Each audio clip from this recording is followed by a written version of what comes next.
Mesdames et messieurs, bonsoir et bienvenue à cette émission de On s'en parle. Quels sont les grands enjeux pour le Bloc lors de la session qui est déjà débutée en 2023? J'en discute avec le député du Bloc en Abitibi-Témiscamingue et bien d'autres sujets aussi à l'ordre du jour. Alors, mesdames et messieurs, avec grand plaisir, le député du Bloc en Abitibi-Témiscamingue, M. Sébastien Lemire. Monsieur Sébastien, bonsoir. Bonsoir, Gabi. Toujours un plaisir de vous savoir. Oui, Con- toujours un plaisir. Content de te retrouver. Puis là, tu mets la table dans une introduction que j'ai l'impression qu'il fait déjà des mois. Parce que c'est un début de session qui a commencé de façon totalement inhabituelle et inattendue, là. C'est vrai. Mais j'imagine que ça va faire partie de tes questions, donc je ne devance J'en- pas. Mais J'en ai tellement, comme je vous disais avant d'entrer en ondes, quand je fais des entrevues avec des politiciens et principalement avec vous, je suis obligé de refaire mon émission à peu près à tous les 2-3 jours parce que ça change tellement. Puis, je reçois des notes de votre bureau également. Puis, je dis, ah ben oui, il faut qu'on parle de ça. Ah ben oui, c'est sûr et certain qu'il faut parler que j'avais même pas dans mes notes, que j'y vais par cœur, puis, comme on dit. Mais le fameux conflit Israël-Hamas, c'est sérieux. On ne prendra pas toute l'émission pour en parler parce que ça débute. Et malheureusement, on prétend que ça peut durer très longtemps. Est-ce qu'on peut dire que les frappes qui ont eu lieu au début, c'est un peu un acte sauvage? certainement, certainement, c'est un acte violent, c'est un acte qui est condamnable. C'est une région du monde qui a toujours été dans des situations de conflit euh, historiques. On s'entend qu'Israël aussi revendique un territoire Oui.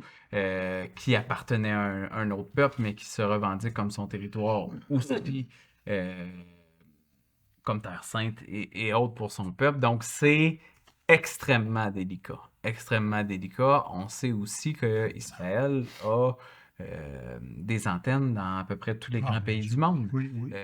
Et ce lobby juif est très présent et très puissant dans plusieurs des pays, notamment Mhm. ici au Canada, aux États-Unis et ailleurs. Euh, on sent aussi tout comment qu'on réagit face à est-ce que c'est de l'attaque, est-ce que c'est de la légitime défense, est-ce qu'on recrée.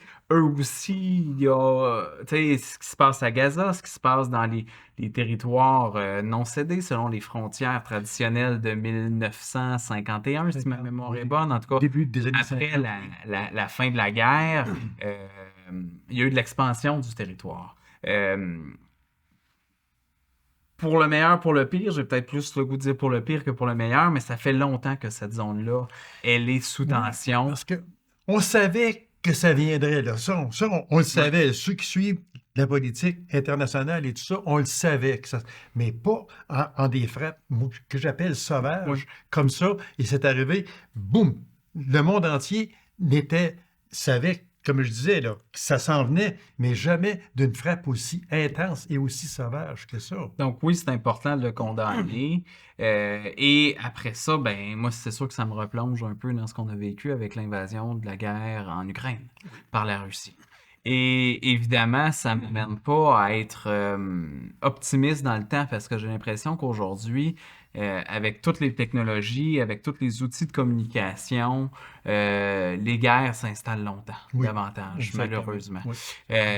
Donc, oui, il faut être, je pense, avoir des bonnes pensées parce qu'il y a, oui, les conflits armés de ceux qui ont des expansions militaires ou des. Mais tu as aussi des gens, des civils, des innocents, Oui, exactement. qui sont Oui. Oui, de puis grandes victimes et ça, ben, ça. des femmes, je prenais ce matin même des femmes qui se sont fait arracher leur bébé. Là. Puis C'est ce sont épouvantable. des gestes cruels. Ça n'a aucun sens, C'est tout épouvantable. Ça, simplement. moi, je rêve encore d'un monde de paix, puis c'est Ouais, jamais des bonnes nouvelles de ce voilà. côté. Fait que sûrement qu'on va en reparler ultérieurement, mais pour l'instant, on va clore cette discussion-là qui est malheureuse pour, euh, pour tous les peuples dans le monde entier. On aimerait ça vivre en paix, tout le monde. Puis quand on voit des conflits comme ça nous arrache le cœur, tout simplement. Et une parenthèse, on est bien chez nous. Moi, là, quand je vois là, des personnes, que ce soit au Canada, au Québec, peu importe, là, on est là, puis on entend dire, moi, si j'étais au pouvoir, je ferais ci, je ferais ça. Puis, moi, j'étais à la veille de sortir dans la rue, moi aussi. On est bien chez nous. On est en sécurité chez nous. Ah non, c'est un privilège. Et, oui, exactement. Et c'est un privilège. Moi, je le dis tout le temps, et je termine avec ça. Je le dis tout le temps. On a aussi le privilège, le grand privilège d'aller aux urnes, choisir qui on veut pour nous diriger. Ça, c'est pas donné à tout le monde. Et ce n'est pas donné à tous les pays du monde. Le 11 septembre s'en vient bientôt. Il faudra se souvenir aussi de ceux qui ont fait un Et voilà, sacrifice. exactement, c'est pas bien ça. Si longtemps dans l'histoire. Ouais, exactement. Là, on va faire du coq à l'âne parce que Le 11 j'ai novembre. tellement de... Septembre, 11 novembre. Novembre, oui, oui, exactement. Je partais... C'est un autre événement, le 11 septembre. Et voilà, triste aussi.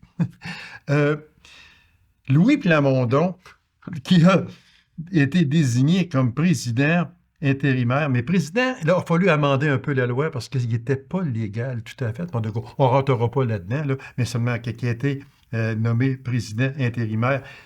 Expliquez-nous, mais c'est parce que c'était le plus âgé. Oui, ben c'est le doyen. C'est le doyen. C'est le doyen. Puis comme j'aime bien raconter, lui qui a eu 80 ans, donc dans sa vie cet été, dans sa vidéo, j'ai rappelé une anecdote qui est... Louis a été élu le 4 septembre 1984 dans le gouvernement conservateur à l'époque, donc avant la création du Bloc québécois. Moi, je suis né le 2 septembre 1984. 2 jours. Donc, j'avais 2 jours quand Louis Plamondon. Donc, c'est quoi que ça représente l'ensemble d'une carrière politique de Louis Plamondon qui va C'est battre votre vie. tous les records Ouais, oui, de la démocratie dans le monde prochainement. L'élu là, avec le plus de longévité dans le monde, c'est un souverainiste, un séparatiste. Et à ce titre-là, ben, il se retrouve à être le président d'élection quand il y a à chaque début de législation un président à nommer. Et donc, c'est pour ça qu'il a été aussi nommé comme président par intérim dans tout le jeu politique, l'entente des leaders. Ben, c'est la personne qui fait consensus parce que ça s'appuie sur la tradition. Il faut que tout le monde soit d'accord avec ça. Exact. Donc, Louis a été président pendant quoi? 5 jours. Ça lui a pas permis de trouver les clés de la Les cave à vin. et de la cave à vin, Louis il a un a bel imposé humour. la formule de l'augmentation de salaire, parce que je pense qu'il y avait 92 000 pièces de plus là, s'il restait. Fait que ça n'a pas été de ça. Pas Il du nous a fait tout. rire. Mais président d'une nouvelle élection qui nous a amené vers Craig Fergus, donc l'élection d'un premier noir à la Chambre des communes comme président. J'ai hâte de voir comment il va être. C'est pas un député que je connaissais beaucoup, mais que j'ai croisé plusieurs fois la semaine dernière et c'était très cordial. Donc ça, je trouve ça encourageant. On se questionne, nous, un peu du côté du Bloc parce que c'est un homme qui a été assez partisan dans ses interventions en comité. L'utilisation du français n'est pas toujours spontanée. Bien que c'est un député du Québec, de Hull-Elmer, c'est un député qui spontanément ne parlera pas en français. Donc, c'est des choses qui nous questionnent. Est-ce qu'il va avoir l'autorité pour calmer les Et conservateurs? voilà sur quoi je voulais en venir. Vous êtes là, vous m'ouvrez une porte, je vais rentrer. Oui. Parce que c'est ça, et je ne me souviens pas quel député qui a dit qui était très content de le voir siéger comme président. Mais il dit, la seule chose que j'ai hâte de voir, c'est qu'il est trop ami avec tout le monde. Puis des fois, il faut que tu sois ferme. Tu n'as pas le choix, là. Il faut que tu dises, c'est fini, c'est ça, c'est ça. C'est ça qu'il disait. J'ai peur un peu qu'il soit un peu trop mou. Ben, c'est... Même Anthony Rota lui-même, qui avait une autorité réelle dans le Parlement, quand les conservateurs qui ont une nouvelle stratégie beaucoup plus agressive envers le gouvernement, mais envers le Bloc également, c'est beaucoup plus difficile à gérer. Si on parle, tu sais, c'est l'arbitre d'une partie de hockey. Oh oui. Si l'arbitre de l'autre équipe décide de dire, ben, pour gagner pour nous autres, ben, on va donner des coups de bâton puis on va accrocher, ça fait une job d'arbitre beaucoup plus difficile que si c'est une belle partie de hockey. Et là, on n'est pas dans une belle partie de hockey. On commence déjà à être dans la deuxième moitié du mandat. Est-ce que des élections vont avoir lieu au printemps ou plus tard? Moi, je pense qu'on va aller au bout de nos 4 ans, donc en 2025, mais ça reste que c'est déjà très, très, très tendu en ce moment. Donc, le rôle du président devient d'autant plus important. Moi, j'ai l'impression qu'un président comme lui fait bien l'affaire des conservateurs parce que ils vont se permettre peut-être de tester son autorité très souvent. Et ça, c'est pas bon signe pour la qualité des travaux en chambre et l'écoute. Comme j'ai dit, on faisait du coq à l'âne. Baisse drastique du Bloc En un mois, de 7 points. Donc, vous avez perdu 7 À quoi attribuez-vous cette baisse et est-ce que ça vous inquiète? Ça m'inquiète pas. Ce sondage-là, parce qu'on parle d'un seul sondage, a été fait auprès de 300 personnes. Déjà là, la marge d'erreur, elle est très élevée. Oui, Puis donc, plus de 3... non, même sur 300 personnes, ça doit être autour de 3 à 5 environ 3. Donc, est-ce qu'il y a quelque chose qui se passe présentement? Concrètement, oui, c'est la baisse de popularité de Justin Trudeau. Ça, déjà qu'on pouvait le sentir depuis un bon moment, là, Justin Trudeau ne passe plus. On sait ce qu'on constate, et particulièrement chez les anglophones. Au Québec, les votes, tu sais, cette baisse-là, quand on analyse le vote des francophones, Vous on êtes reste encore fort. toujours Québec. très fort. Puis c'est là Oui. qu'on fait élire des députés. Oui, oui, Fait qu'est-ce que ça exactement, m'inquiète? Absolument pas. Puis même que ce transfert-là de vote anglophone des libéraux vers les conservateurs peut même permettre au Bloc de gagner 4-5 comtés. Mais actuellement. vous avez beaucoup dans le fameux 7 7 Mhm. points, là, c'est presque tous allés au Parti conservateur et non pas au Parti Parce qu'il y a un momentum. Est-ce que c'est des votes directement 7 personnes qui ont décidé de dire on passe d'un à l'autre? Je pense que c'est plus subtil que ça. Mais bon, on s'emballe pas sur un sondage, on se dégonfle pas non plus sur un sondage. Ce qu'il faudra voir, est-ce qu'il y a une tendance lourde de ce côté-là? Mais ce qu'on constate, c'est que le Poilievre est très, très, très agressif Oui. présentement et son message, il le paye à grands frais. Nous, on n'a pas les moyens de se payer les mêmes publicités dans les journaux parce qu'on n'a pas l'industrie Il y a des- pétrolière derrière nous autres qui va il y a des pubs financer, aussi qui sont, qui a des intérêts là-dedans. laissent à désirer, là. Et moi, l'honnêteté, la véracité, est quelque chose de fondamental. La taxe carbone ne s'applique pas au Québec. C'est un règlement qui a été choisi, qui a été décidé par un ministre ou par différentes situations, là. Nous, comme députés, on ne vote pas un règlement. Donc, quand on dit que la coalition et le Bloc cautionnent à voter pour la taxe carbone, c'est faux. Cette désinformation-là fait mal. Et elle serait efficace quand? On parle de 2030, dans un échéancier. Ça n'a pas d'impact actuellement dans le portefeuille des gens. On est beaucoup dans la désinformation. Et ça, moi, ça me questionne énormément comme façon de faire. Mais Je l'argent pense que mène ça à ne tout, marchera pas au Québec. C'est ça, mais l'argent mène à tout.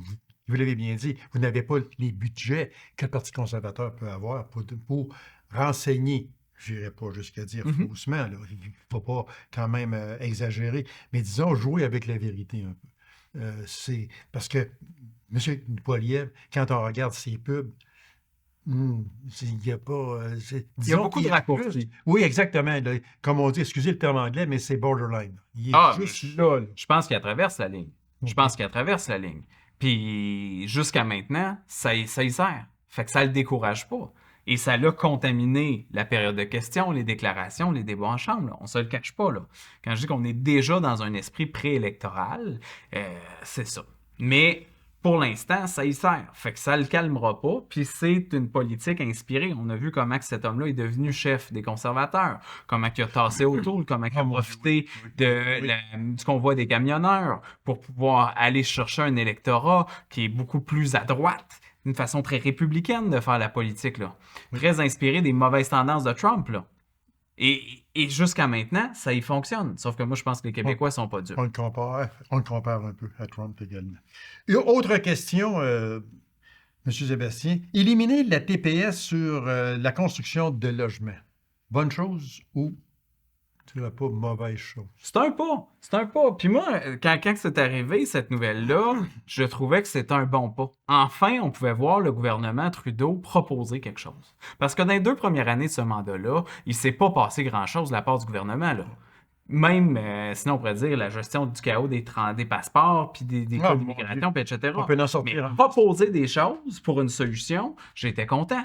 Est-ce que c'est une solution miracle? Non. Est-ce que ça va faire baisser les prix? Non. Parce que peut-être ça peut avoir un effet sur l'offre un peu, parce que peut-être qu'un promoteur, au lieu d'aller dans des condos, il va aller dans des appartements locatifs parce qu'il peut retirer un 5%, puis si les provinces embarquent, ça donne quand même un peu plus de liquidité. Disons que c'est un premier pas Mais c'est un pas réel. Oui, C'est un c'est pas ça. réel. Puis ça, moi, je veux le dire. Puis on appuie le projet de loi C-56, notamment parce qu'il amène ça, notamment parce qu'il amène aussi une révision de la loi CS à la concurrence. Puis c'est quelque chose qu'on revendiquait moi-même comme porte-parole de l'industrie, que je revendiquais depuis longtemps en comité.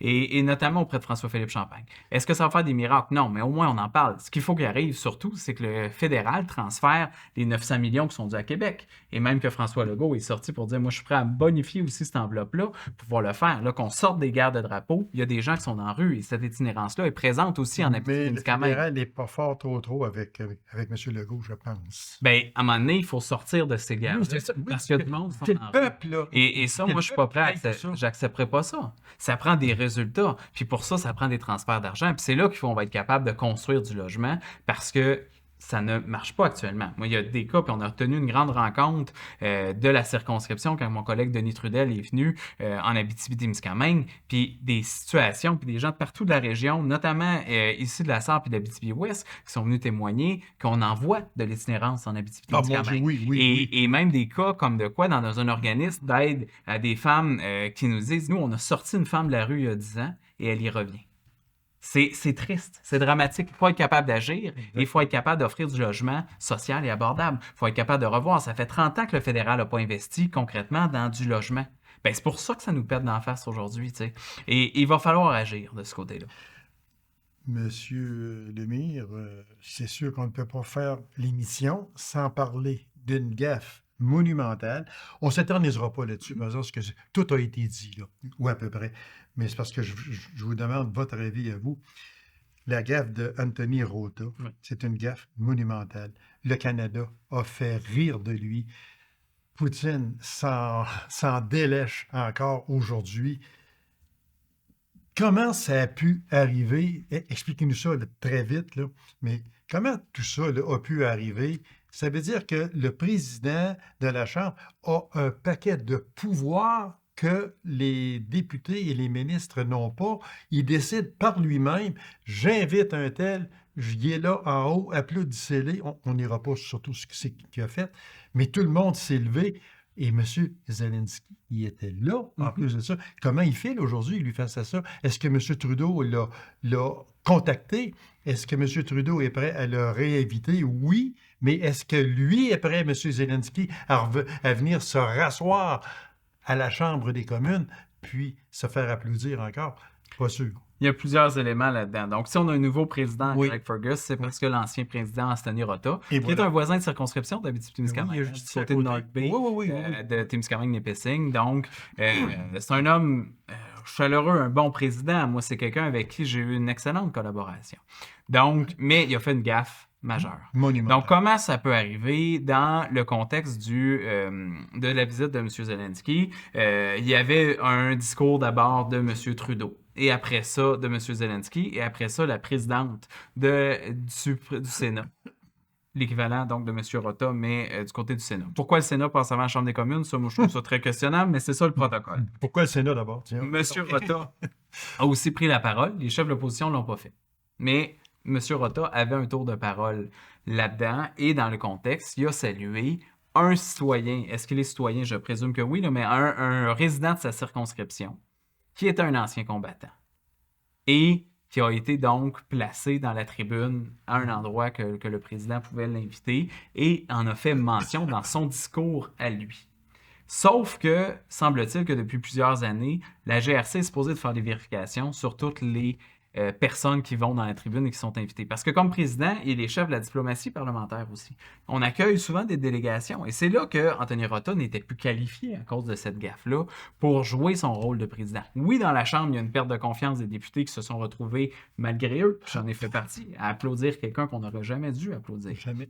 Donc, ça. Mais après ça, effectivement, il y a un manque de leadership de la part de Justin Trudeau. Et ça a été le questionnement du Bloc la semaine qui a suivi. Qu'est-ce que tu as fait pour réparer les ponts? Et la réponse, ça a été rien.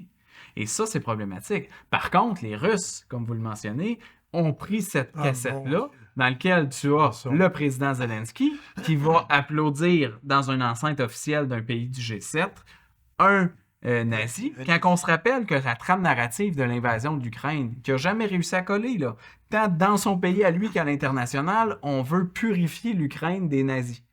Et là, un an après, il y a un cadeau qui lui arrive pour dire « Hey, nous, notre propagande, finalement, c'était pas de la propagande, c'était vrai. La preuve, regardez cette vidéo-là, Zelensky applaudit. » Et ça, c'est le grand drame de l'histoire.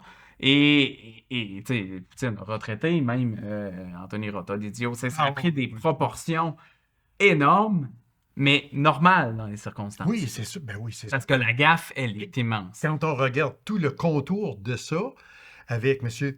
Zelensky Oui. et ce fameux nazi, le président de la Chambre, c'est tout à fait normal que la Russie s'en est emparée, mais s'en est emparée, et le monde entier, parce que je n'ai pas lu là, différents textes, mais la oui. BBC à Londres, Oui. puis quand on Ça l'a parle fait, de là. BBC à Londres, là, c'est gros, là, c'est immense, ça, là. Puis ça a fait le tour du globe, là, à ce moment-là. Mais moi, ce que je me pose comme question, puis je n'ai pas réussi à trouver la réponse encore, c'est l'inaction de M. Trudeau. Ça a pris quoi? Au moins 3 jours minimum avant qu'il commence à en parler. Ah, oui. Pourquoi? Plus que ça, même. Même on disait 5 jours en tout cas. Mais en 3 et 5 jours avant qu'il s'ouvre la bouche pour dire, ben là, oui, il y a eu une guerre. Non, c'est arrivé un vendredi. Le dimanche, on l'apprenait par les nouvelles. Voilà. Le lundi est une journée fériée à cause Ouais. des Autochtones, la journée de réconciliation, Oui. vérité de réconciliation. Donc, on est revenu en chambre le mardi seulement. Et Trudeau n'était pas présent cette journée-là, donc c'est pas lui qui a eu à répondre aux questions. Est-ce que ça fait son affaire de ne pas être présent? Est-ce que c'était stratégique ou pas, etc.? Ça, l'histoire ne le dit pas. Mais oui, il y a une responsabilité. Et ça, c'est ça qui nous questionne le plus. Pourquoi le premier ministre n'a pas pris ses responsabilités, n'a pas fait acte de leadership dans une gestion de crise? N'importe qui travaille dans une boîte de relations publiques va dire d'être proactif. Oui. Surtout de cette ampleur-là. Puis c'est dommage pour Anthony Rota parce que c'est un geste manqué, mais certainement pas volontaire. Mais en même temps, même des gestes involontaires peuvent avoir des conséquences à l'international. Donc, il en a payé de son siège. C'est une gaffe qui a mis le Canada un peu dans l'embarras, beaucoup dans l'embarras, énormément. Et ça fait suite aussi à une semaine dans laquelle Trudeau est allé attaquer l'Inde pour des raisons d'un assassinat commandé politique sur un citoyen canadien. Donc là, on a un contexte aussi des séparatistes indiens, donc toutes les différentes cultures. Donc, c'est pas une bonne semaine. Mais d'attaquer de cette façon-là sans se baquer sur des... Tu sais, quand on disait prendre le téléphone pour Trudeau, là, d'avertir Joe Biden qui allait faire cette sortie-là pour pouvoir faire en sorte que les Américains disent effectivement ce qu'a vécu le Canada est condamnable. L'Inde, ce qu'ils ont posé, ça ne se fait pas, tu sais. Ou la France, ou d'autres alliés. Mais tout le monde a regardé ça en disant « Qu'est-ce qu'il fait Trudeau? Je sais pas, moi je m'en mêle pas. » Et ça aussi, c'est un signe de manque de leadership de la part de Trudeau. Donc, oui, ça me questionne. À travers certainement une montée des conservateurs, il y a aussi Trudeau qui baisse, puis les gens qui se disent « On veut tellement se débarrasser de Trudeau. » Et ça, je le conçois. Ça, là, c'est beau de dire ça, là, mais ça manque. D'après vous, M. Lemire, est-ce que Justin Trudeau sera de la prochaine élection en 2025? Moi, personnellement, j'ai pas une boule de cristal plus que n'importe qui, mais ça me surprendrait énormément. Je pense qu'il a perdu, somme toute, la confiance des gens, mais en même temps, c'est encore lui le premier ministre. Est-ce que son parti veut le garder? C'est ça. Il a perdu la confiance de son caucus? Il est usé, ça c'est clair. Mais ce qu'on entend par les branches, c'est qu'il y a beaucoup de constatations, mais quand on arrive à la période de questions, tout le monde se lève et applaudit. Ça, c'est un peu ce qu'on peut constater, une certaine forme d'hypocrisie en politique. Malheureusement, mais la game, elle est comme ça. Mais je pense que les gens vont avoir le choix, puis on espère que c'est le plus tard possible, parce qu'on se rappelle, il nous a fait le coup en plein été, en pleine pandémie, de déclencher une élection, quand somme toute, les choses roulaient rondement. T'sais. Donc, on n'est pas à l'abri d'un déclenchement, c'est lui qui a le pouvoir. Mais il sait que s'il déclenche à court terme, il va perdre. C'est le NPD qui l'appuie. Parce que il ne veut pas aller en élection non plus. Non, mais qui est prêt à aller en élection, sauf Poilievre? Ben, en même temps, qui dit qu'il l'est, là? Ça ne veut pas dire que c'est candidat partout, là. Moi, je veux m'assurer avec mon équipe qu'on soit prêt pour le mois de mars. Avant ça, je serais très surpris. Puis sinon, ben, on partira, puis on connaît la circonscription, puis on va faire le tour. Ça peut... En tout cas, moi, dans mon optique, puis disons que je l'ai dit avec, j'en ai parlé ici avec Marc Lemay, mon analyste politique. Moi, dans mon optique, à moi, j'ai pas l'habitude de dire des choses de même, mais là, vu qu'on en parle, dans mon optique, à moi, printemps 2024, élection fédéral. C'est possible. C'est possible. Moi, en tout cas, je vais m'assurer d'être prêt. C'est mon devoir de l'être. Mais dans tous les cas, il y aura une alternative qui va être donnée aux gens de l'Abitibi-Témiscamingue et du Québec, qui est de dire que peu importe qui les Canadiens choisiront, nous, au Québec, on veut que le Bloc québécois soit là pour défendre les intérêts du Québec. Si c'est bon pour le Québec, on est pour. Si c'est pas bon, on est contre. Donc, ce que les Canadiens décideront, ça leur appartiendra. Mais on a une défense des valeurs du Québec, des choix économiques du Québec, des lois du Québec, du frais français au Québec. Et ça, la pertinence du Bloc québécois va toujours demeurer. On ne s'en cache pas, là. Un gouvernement minoritaire, ça fait notre affaire. Puis c'est bon pour le Québec, puis c'est bon pour le Bloc québécois. Après ça, qu'est-ce qui va arriver? Est-ce que les libéraux vont chuter assez pour tomber marginal? Ben ça, on verra bien. Mais en tout cas, en tous les cas, le Bloc québécois va être là. Une question que je vous lance sur la table comme ça. Est-ce que M. Blanchette a l'appui de tout son caucus actuel? Oui. Il y a pas, on a un caucus qui est... même que c'est très uni, ça, il n'y a pas de doute. Il y a une place au débat même qui se fait de plus en plus. Puis des bonnes nouvelles, ce qui est arrivé dans Jean Talon, c'est pas le Bloc québécois, mais quand même une élection partielle auquel un député du Parti québécois a gagné une circonscription que le Parti québécois avait jamais même pensé rêver gagner. Est-ce que c'est un vote de protestation envers Legault? Ça leur appartient aux gens de Québec, le troisième lien, etc. Reste qu'il y a un momentum qui est donné de ce côté-là, puis ça va donner du vent dans les voiles au mouvement souverainiste, puis ça, on va le prendre. Même si c'est dans la cour du provincial et vous êtes dans la cour du fédéral. Mais je vous lance une autre question de même sur la table. Est-ce que le lendemain de cette fameuse élection partielle dans Jean Talon, où M. Paradis a été élu pour le Parti québécois, que M. Legault relance le projet du troisième lien et ses ministres et députés n'étaient même pas au courant? Aïe aïe! Qu'est-ce qui se passe? Mais juste votre opinion. Le projet du troisième lien est un projet qui est questionnable pour bien des gens. Mon opinion, généralement, je peux pas vraiment donner, mais j'aime pas ça pour répondre aux questions. Fait que je vais y répondre quand même honnêtement. C'est sûr que ça sonne un peu cynique. Dans les circonstances, d'autant plus que les citoyens de Jean Talon, c'est pas eux qui vont prendre le troisième lien. Non. C'est à la limite ceux qui vont le subir. Oui. Donc, c'est pas une élection pas tant au troisième lien. J'ai l'impression que l'empressement dans des projets de transport collectif comme le tramway à Québec. Mais ça, c'est à voir. Mais moi, ce que je peux dire par rapport au mouvement souverainiste, ça fait depuis la loi 21, qu'on aime ou qu'on n'aime pas la loi 21 quand même, et sa possible contestation par le fédéral, qu'on attend quand même toujours, puis le nouveau ministre de la Justice s'est engagé à la contester. Même chose pour la loi 96, protéger la langue française, donc la laïcité des lois fondamentales du Québec. Ça l'a réveillé beaucoup les Québécois. On a un sentiment d'appartenance beaucoup plus fort. Moi, pour avoir vécu des événements politiques, des congrès il y a 20 ans comme jeune et de les vivre aujourd'hui, je sens qu'on recrée cette effervescence qu'on avait perdue pendant quasiment une bonne vingtaine d'années. Donc, il y a un bruit de fond que je sens beaucoup plus engagé vers le Québec, vers l'indépendance. Puis quand on se rappelle même de la Century Initiative, là, que les Canadiens veulent être 100 millions de Canadiens d'ici 2100. Et que ça, c'est une firme internationale qui donne que les conservateurs ne se désengagent pas de ça, là. Qu'on investit massivement dans l'immigration, puis qu'on n'apporte pas de solution pour bien accueillir ces immigrants-là, pour préserver notre fait français. Tout ça pose énormément de questions. Quand on dit aux gens, c'est quoi les solutions? Soit qu'on s'écrase, qu'on se fait assimiler, ou donc qu'on fait l'indépendance. Ben ça, moi, j'ai pas l'air d'un illuminé quand je dis ça aux gens. Oui, effectivement, l'indépendance est une solution. Le même contexte, il y a 10 ans, je me serais fait dire, puis Marc Lemay pourrait dire la même chose, là. Oui, on sait bien, toi. Là, actuellement, c'est une option qui est réelle, et j'ai hâte de voir si ce momentum-là va se poursuivre tant du côté du Parti québécois que du Bloc québécois, mais on ne peut plus ignorer l'indépendance parce qu'elle répond aux besoins, aux préoccupations des gens du Québec. Alors, mesdames et messieurs, merci d'avoir été là. On se rendra rendez-vous à une prochaine émission. On s'en parle. Au revoir et bonne semaine.